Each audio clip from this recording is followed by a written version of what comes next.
Good morning students. आज हम BA part 2 का पेपर 1 प्रमुख राजनीतिक व्यवस्थाओं में ब्रिटेन के संविधान का अध्ययन करेंगे।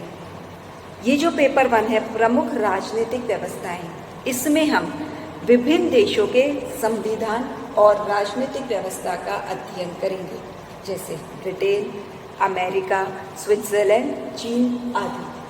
तो आज हम यूनिट 1 में जो कि हमारा ब्रिटिश कॉन्स्टिट्यूशन है, इस पर परिचर्चा करेंगे। अब सवाल ये उठता है बच्चों कि हम क्यों पढ़े ब्रिटिश कॉन्स्टिट्यूशन। इंडिया में रहते हैं, इंडियन कॉन्स्टिट्यूशन का तो महत्व, पढ़ने का महत्व समझ में आता है, लेकिन ब्रिटिश कॉन्स्टिट्यूशन क्यों पढ़े, क्या इसकी कोई इम्पोर्टेंस है? तो एक बात समझो, ये जो ब्रिटिश कॉन्स्टिट्यूशन है ये दुनिया का सबसे पुराना संविधान है और सबसे महत्वपूर्ण संविधान भी है। मुनरो ने तो यहाँ तक कहा है कि ये जो ब्रिटिश कॉन्स्टिट्यूशन है, it is the mother of all constitution and it is the mother of all parliament. दुनिया की विधानसभाएं, चाहे वो उनको कोई भी नाम दिया जाए, लेकिन उन सबका जो उद्गम स्रोत है वो एक है। कहाँ से उन सबका उद्गम? ब्रिटिश पार्लियामेंट से।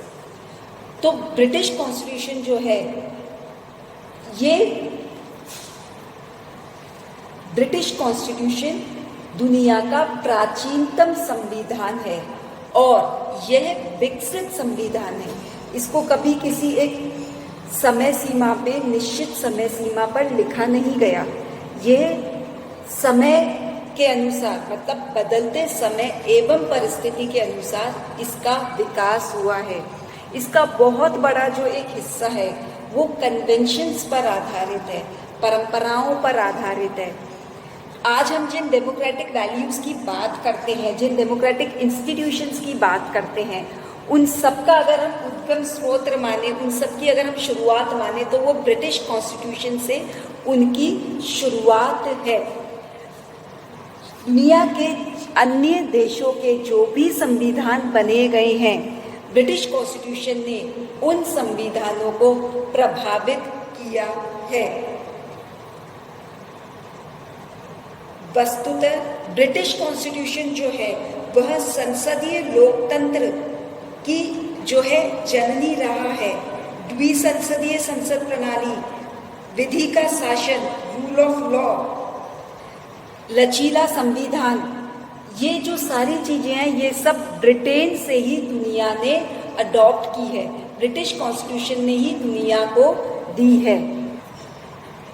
यह जो संविधान है यह विकसित संविधान है और यह संविधान स्वतंत्रता का प्रतीक है और लोकतांत्रिक वैल्यूज़ का अगर हम कोई एग्जाम्पल माने तो ब्रिटिश कॉन्स्टिट्यूशन जो है वो एक आइडियल एग्जाम्पल है डेमोक्रेटिक वैल्यूज़ का। दुनिया के हर देशों को प्रभावित करने वाला कॉन्स्टिट्यूशन है ब्रिटिश कॉन्स्टिट्यूशन। और जहाँ तक हम भारत के संदर्भ में बात करें तो भारत का जो संविधान है उसका बहुत इम्पोर्टेंट जो एस्पेक्ट है वो ब्रिटिश कॉन्स्टिट्यूशन पर ही बेस्ड है। हम जिस पार्लियामेंट्री डेमोक्रेसी की बात करते हैं, जो संसदीय लोकतंत्र की बात करते हैं, वो हमने जो है ब्रिटेन से ही अडॉप्ट की है। हमारा जो संविधान है वह मुख्य रूप से अगर हम बात करें तो इस ब्रिटिश कॉन्स्टिट्यूशन पर आधारित है। ब्रिटिश कॉन्स्टिट्यूशन को समझने के लिए, चूँकि मैंने अभी आपको बताया कि एक निश्चित समय सीमा पर ब्रिटिश कॉन्स्टिट्यूशन का निर्माण नहीं हुआ, ये तो ओवर द ईयर्स ये इवॉल्व हुआ है, इसका विकास हुआ है। तो हमें थोड़ा सा इतिहास को समझना पड़ेगा कि किस फेज में कौन कौन से डेमोक्रेटिक वैल्यूज़, कौन कौन से डेमोक्रेटिक इंस्टीट्यूशंस का विकास हुआ है। तो हम इसके इतिहास या इसका जो विकास है ब्रिटिश कॉन्स्टिट्यूशन का, उसको समझने की थोड़ी कोशिश करते हैं। ब्रिटिश कॉन्स्टिट्यूशन के अगर हम विकास को समझें तो हम ब्रिटिश कॉन्स्टिट्यूशन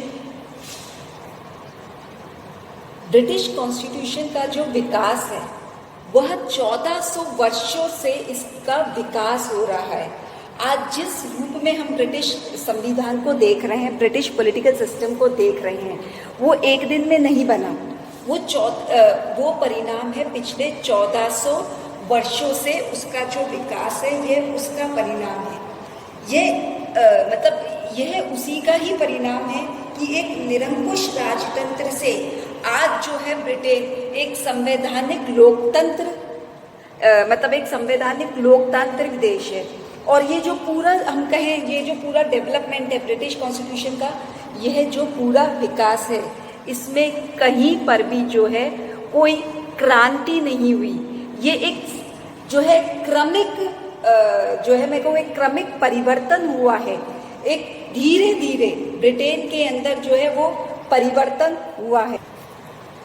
ब्रिटेन के संविधान का शांतिपूर्ण तरीके से विकास हुआ है। इसमें कहीं पर भी कोई भी आकस्मिक परिवर्तन नहीं हुआ है। और ये ब्रिटिश संविधान की एक बहुत महत्वपूर्ण, अगर मैं बात कहूँ तो एक विशेषता रही है। हम विभिन्न काल से ब्रिटिश संविधान को समझने की कोशिश करते हैं। सबसे पहले अगर हम इसकी शुरुआत करें ब्रिटिश संविधान के विकास की, तो एंग्लो सैक्सन काल से, जो कि 5वीं सदी से 1066 AD तक माना जाता है, इस ब्रिटिश कॉन्स्टिट्यूशन के विकास की शुरुआत हम यहाँ से मानेंगे। एंग्लो सैक्सन काल की जो प्रमुख देन रही, जो प्रमुख राजनीतिक व्यवस्थाओं की शुरुआत रही, वह थी नियंत्रित राजतंत्र और स्थानीय स्वशासन। एंग्लो सैक्सन काल के अंदर जो राजा था वो निरंकुश नहीं था, उस पर कंट्रोल था विटेंजमोट का। विटेंजमोट का क्या मतलब है? यह एक बुद्धिमानों की सभा थी। इस सभा में राजा के जो रिलेटिव्स होते थे, गांव के जो लोग थे, चर्च के अधिकारी जो थे, सेना के जो प्रमुख कर्मचारी थे या प्रशासन के और जो महत्वपूर्ण व्यक्ति थे, वह इसके सदस्य थे और वो राजा को एडवाइस करते थे राजपद के कार्य के लिए। एंग्लो सैक्सन एरा का जो राजा था वह निरंकुश नहीं था। विटेंजमोट के पास जो है उसके पास शासन प्रबंध का पूरा अधिकार था और यह जो था राजा पर नियंत्रित करता था। तो इस तरह से नियंत्रित राजतंत्र की जो शुरुआत है वो एंग्लो सैक्सन काल से मानते हैं। दूसरी जो इम्पोर्टेंट व्यवस्था की शुरुआत थी वो थी स्थानीय स्वशासन। एंग्लो सैक्सन काल के अंदर जो देश था वो विभिन्न शायरों में विभक्त था।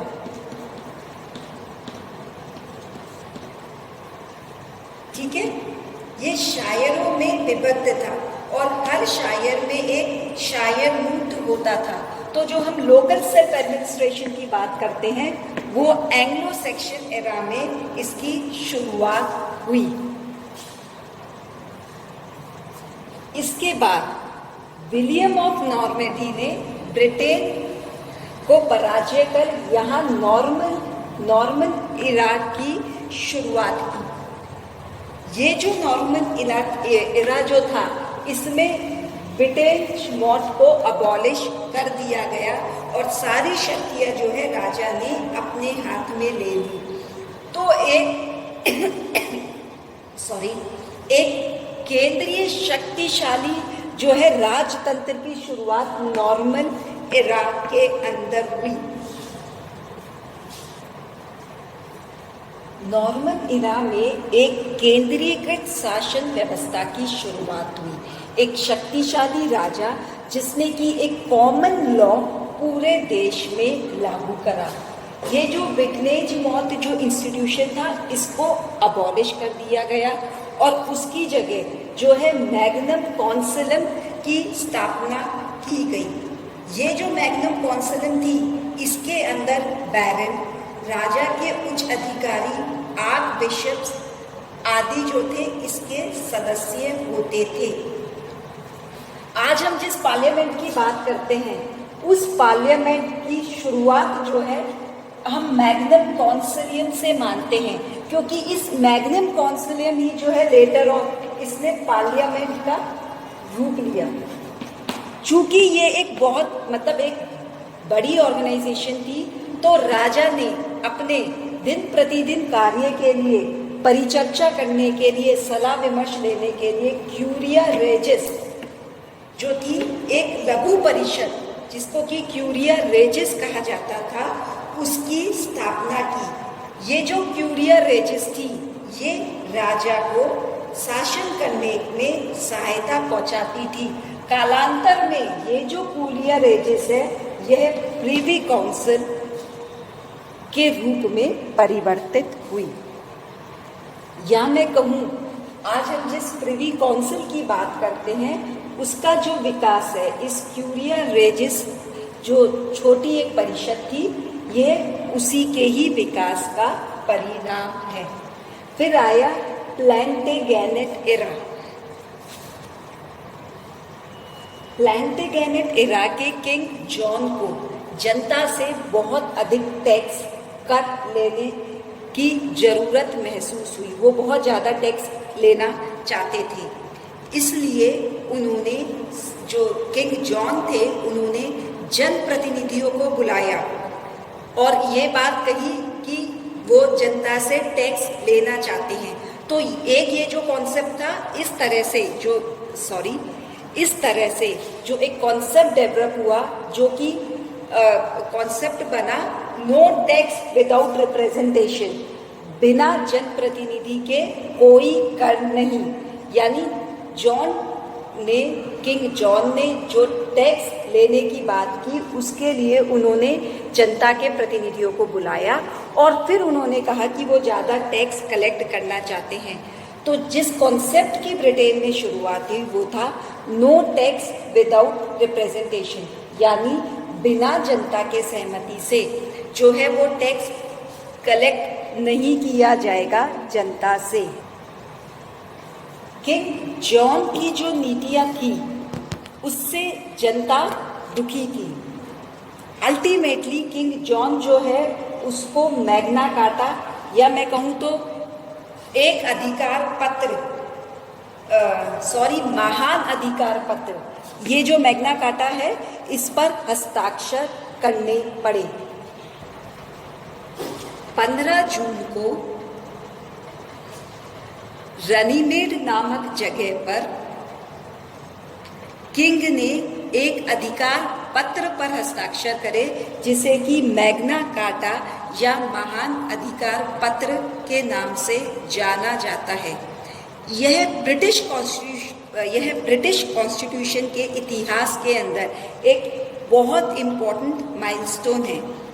इसने इस चीज को जो है स्वीकार किया कि जो राजा है वह बिना परिषद के सहमति से कोई भी अतिरिक्त कर नहीं लगा सकती। परिणाम क्या हुआ कि जो राजा की शक्ति थी वह धीरे धीरे, या मैं कहूँ राजा की शक्ति अब सामंतों के हाथ में आ गई, और यह जो सामंत की शक्ति थी धीरे धीरे जनता के हाथ में चली गई। तो यह जो मैग्ना कार्टा है, यह ब्रिटिश कॉन्स्टिट्यूशन का इम्पॉर्टेंट माइलस्टोन है। इसी तरह से जो प्लांटेगेनेट एरा का जो एक दूसरा महत्वपूर्ण केस था, वह था संसद का उदय या पार्लियामेंट का उदय। 1262 में साइमन डी मॉन्टफोर्ट ने पार्लियामेंट की एक बैठक बुलाई थी, लेकिन पार्लियामेंट का उदय जो है वो हम 1295 से मानते हैं, जब सम्राट एडवर्ड फर्स्ट ने कर प्रस्तावों के समर्थन के लिए सभी वर्गों की बैठक बुलाई। इस बैठक के अंदर पादरी, सामंत और इनके अतिरिक्त जो जनता के जो प्रतिनिधि थे उनको भी बुलाया गया। ये जो बैठक थी 1295 की, इसको मॉडल पार्लियामेंट के नाम से जाना जाता है। अब इस पार्लियामेंट में जो क्लर्जी और बैरन थे उनके हित समान थे, तो उनका एक ग्रुप बन गया जिसको कि बाद में लॉर्ड सभा के नाम से जाना गया, और जो नगरजन थे, जनता के जो प्रतिनिधि थे, उनका दूसरा ग्रुप बन गया जो कि लेटर ऑन कॉमन सभा के रूप में जाना जाने लगा। 1485 में किंग हेनरी ट्यूडर राजा बनते हैं। हेनरी ट्यूडर जो थे वो बहुत शक्तिशाली राजा थे। उन्होंने सामंतों की शक्ति को पूरी तरह से नियंत्रित करा और सारी शक्तियां अपने हाथ में ली।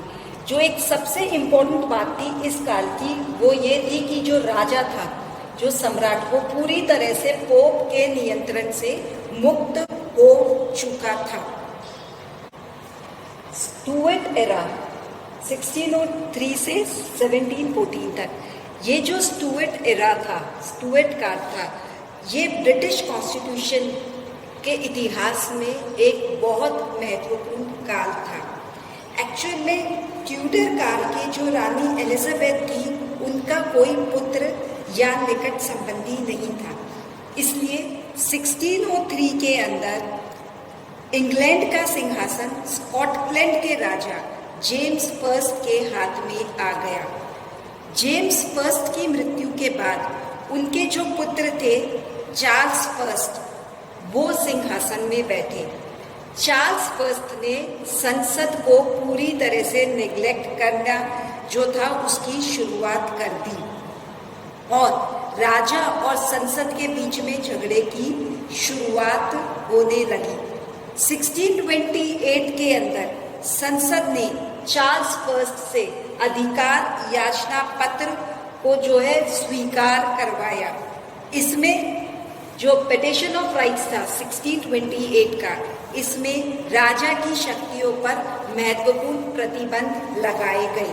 हालांकि चार्ल्स फर्स्ट ने इस पिटिशन ऑफ राइट्स पर साइन कर दिया था, किंतु उन्होंने उसे मानने से इनकार कर दिया और उन्होंने संसद को ही भंग कर दिया। परिणाम 11 वर्षों तक इंग्लैंड जो थी उसने बिना संसद के शासन करा। 1642 से 1645 तक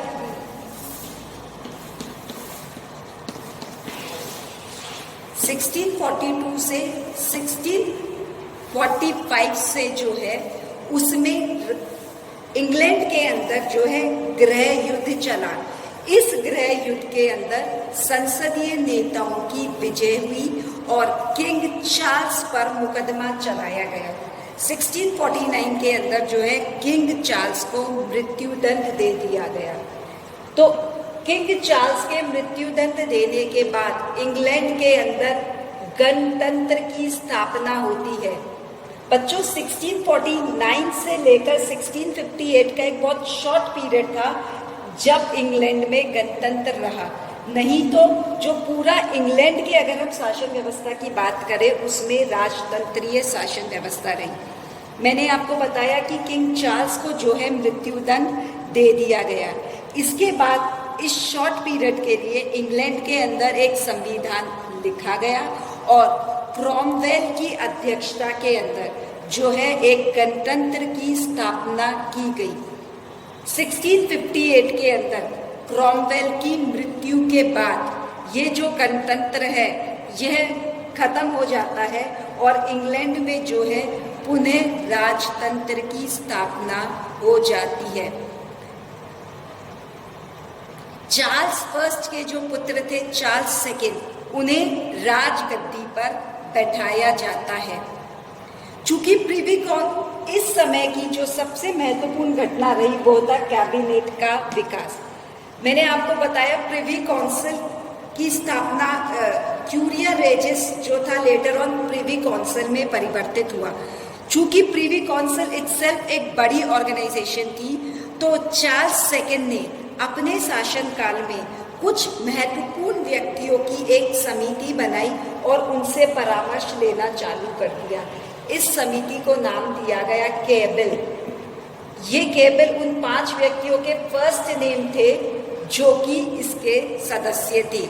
यही जो कैबिल है लेटर ऑन परिवर्तित हुआ कैबिनेट में।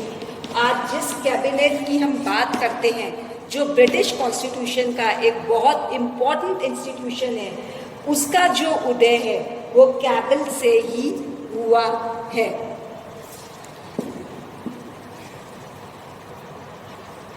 जो दूसरी महत्वपूर्ण घटना रही चार्ल्स सेकंड के शासनकाल में, वो थी हैबियस कॉर्पस एक्ट जो है पारित किया गया। क्या है habeas corpus act? Habeas corpus act मतलब किसी भी व्यक्ति को बिना अभियोग चलाए जो है उसे दंडित नहीं किया जा सकता, उसे कारावास के पीछे नहीं रखा जा सकता। मतलब व्यक्ति को कारावास में रखने के लिए उस पर अभियोग चलाना आवश्यक है। किंग चार्ल्स की मृत्यु के बाद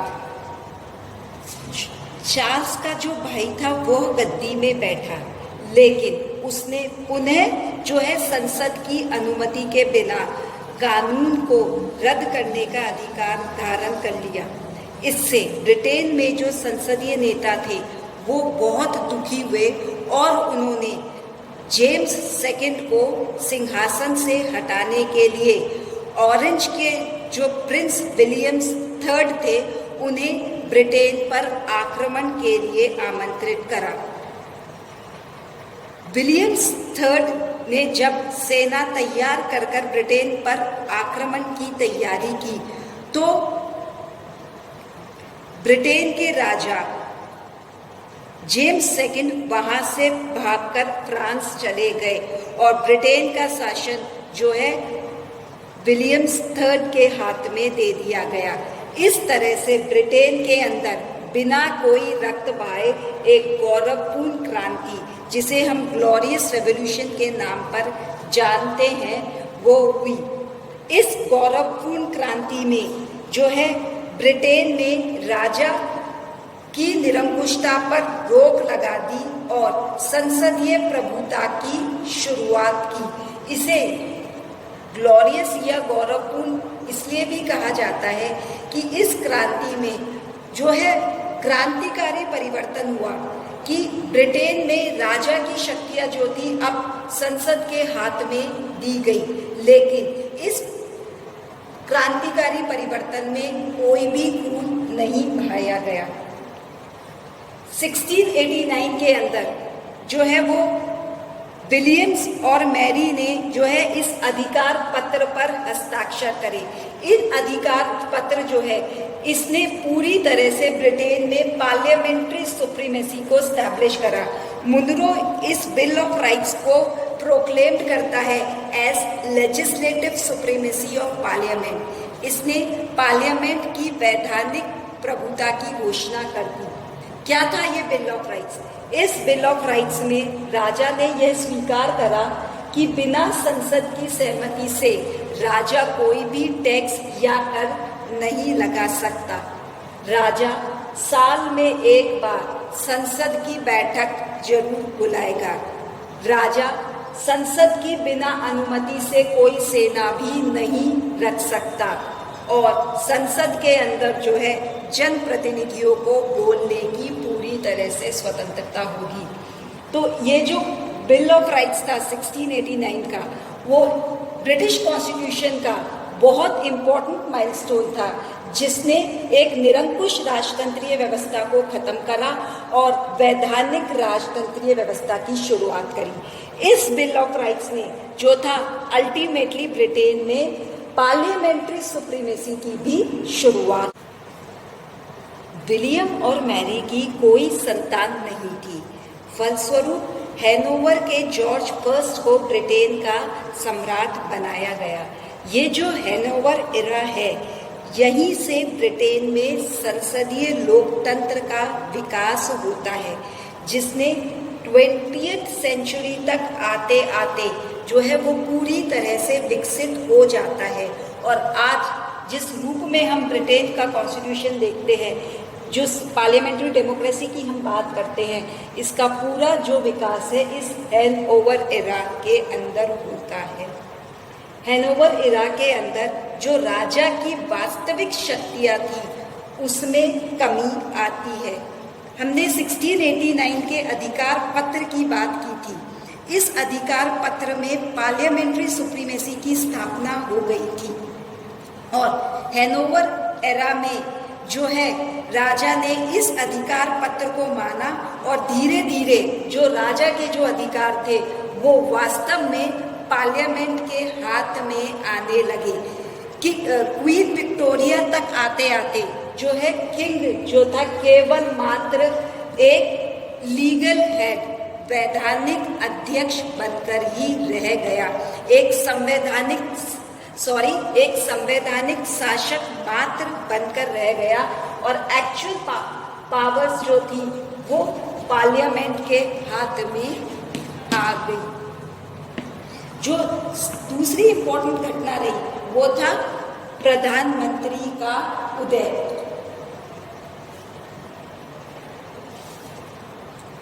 बेसिकली प्रधानमंत्री का जो उदय हुआ इंग्लैंड में वो भी एक कोइंसिडेंस ही था। शुरू में तो जो कैबिनेट की जो मीटिंग्स थी, जो हमने कैबिल की बात की थी, कैबिनेट की जो मीटिंग्स थी उनकी अध्यक्षता राजा ही करता था। लेकिन किंग जॉर्ज को इंग्लिश नहीं आती थी, इसलिए उसने जो है कैबिनेट की मीटिंग्स में पार्टिसिपेट करना बंद कर दिया।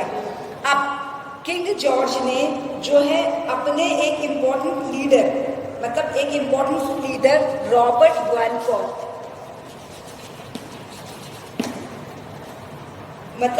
उसने रॉबर्ट वेलफोर्थ को नियुक्त करा जो कि कैबिनेट की मीटिंग की अध्यक्षता करने लगा और वह राजा का एक प्रमुख परामर्शदाता बन गया। यहीं से जो है हम प्रधानमंत्री के पद की उदय मानते हैं। इसके बाद से राजा ने जो था उसने कैबिनेट की मीटिंग्स अटेंड करना जो है वो बंद कर दिया। एक परंपरा ही बन गई कि अब राजा कैबिनेट की मीटिंग्स अटेंड नहीं करता, उसकी अध्यक्षता नहीं करता, उल्टा प्रधानमंत्री जो है उसकी मीटिंग की अध्यक्षता करने लगा। धीरे धीरे कॉमन सभा का भी लोकतंत्रीकरण होने लगा। पहले जो कॉमन सभा थी वो कुछ ही लोगों को रिप्रेजेंट करती थी, लेकिन 1832 के जो सुधार अधिनियम थे उसमें मताधिकार का विस्तार किया गया। इसमें जो है कुछ सीमित रूप से मध्यम वर्ग के लोगों को मताधिकार प्रदान किया गया। उसके बाद 1867, 1884, 1918 के अंदर सुधार कानूनों के माध्यम से मताधिकार को और ज़्यादा व्यापक बनाया गया। ब्रिटेन में 1928 को जो है सार्वजनिक व्यस्क मताधिकार के सिद्धांत को अपनाया गया और 21 वर्ष से ऊपर के सभी स्त्री पुरुषों को मताधिकार प्रदान किया गया।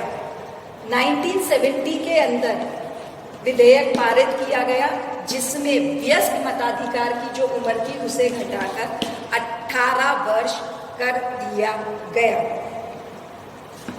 अभी तक जो कॉमन सभा थी और जो लॉर्ड सभा थी उनके पास समान अधिकार थे। चूंकि अब कॉमन सभा जो है वो जनता का प्रतिनिधि करने लगी थी, किंतु लॉर्ड सभा जो थी वो अभी भी क्लर्जीज का ही प्रतिनिधित्व कर रही थी। तो धीरे धीरे जो है लॉर्ड सभा की शक्तियों में भी कमी आने लगी।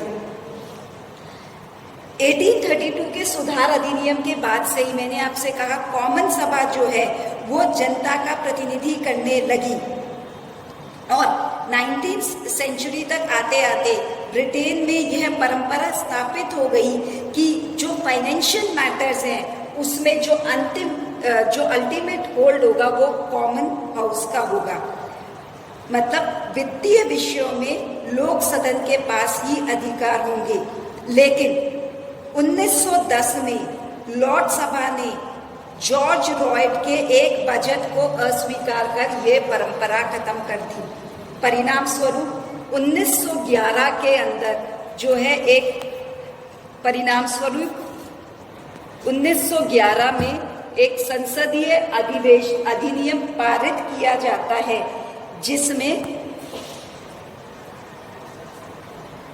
जिसमें लॉर्ड सभा की शक्तियों को कम कर दिया जाता है।